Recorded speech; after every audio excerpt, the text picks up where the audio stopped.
نہیں کر پا رہے ہیں، پیرانہ سالی ہے، عمر کا تقاضا ہے، تو حضرت مدرسہ دیتے ہی۔ السلام علیکم سامعین، 25 سفر المظفر کی تاریخ شروع ہو چکی ہے، 11 ستمبر ہے۔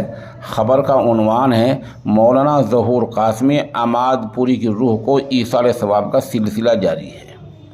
آپ کو بتا دیں آج بہت اہم تقریب ان کے خود گاؤں میں مدرسہ بستان العلوم میں ہوئی ہے۔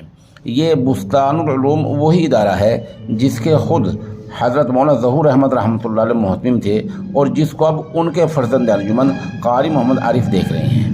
یہاں ایک تقریب ہوئی ہے اور خبر کے لیے وہیں سے سلمان ایوبی ہمارے رابطے میں ہیں۔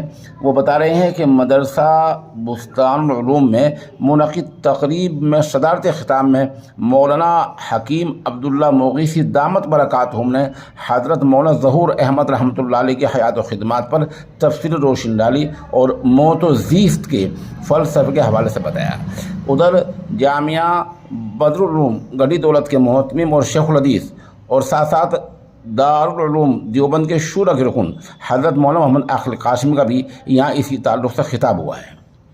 ادھر مظاہر وقف کے ناظم تعلیمات مولانا احمد اور ادھر مولانا آصف ندوی کاشف العلوم چھٹمل پور، مولانا محمد عمر، مولانا عبد المالک مغیثی، ان تمام لوگوں نے اپنے اپنے خیالات کا یہاں اظہار کیا ہے۔ ادھر خانقاہ رائے پور سے شاہ عتیق صاحب دامت برکاتہم اور مولانا طیب صاحب قاسمی، مولانا طاہر، مولانا ریاض، مولانا عبدالرشید مرزا پور اور معاشر غفران انجم قاری فیضان سرور، ان تمام لوگوں نے اپنی رائے رکھی ہے، مرحوم کو خراج عقیدت پیش کیا ہے اور اس سے پہلے وہاں طلباء نے کلام پاک پڑھ کر مرحوم کی روح کو ایصال ثواب کیا ہے۔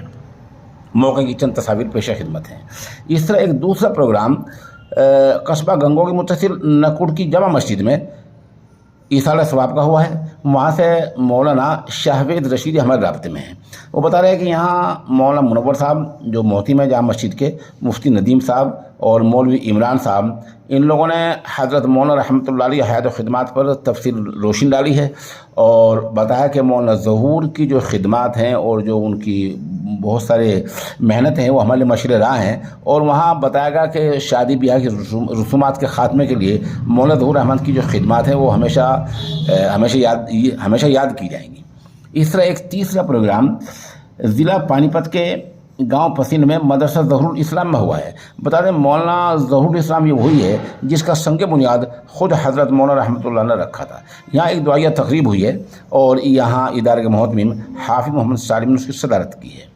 یہاں مولانا نوشاد ندوی، قاری عرفان رشیدی، حافظ محسن، قاری مبارک، قاری تحسین، حافظ محمد سالم، یہ لوگ اس میں دعا میں شریک رہے ہیں اور یہاں بھی حضرت مولانا کے حیات و خدمات پر، حالات پر روشنی ڈالی گئی ہے۔ سامعین سے پسماندگان کے لیے صبر جمیل اور مرحوم کی مغفرت اور درجات کی بلندی کے لیے دعا کی درخواست کی جاتی ہے۔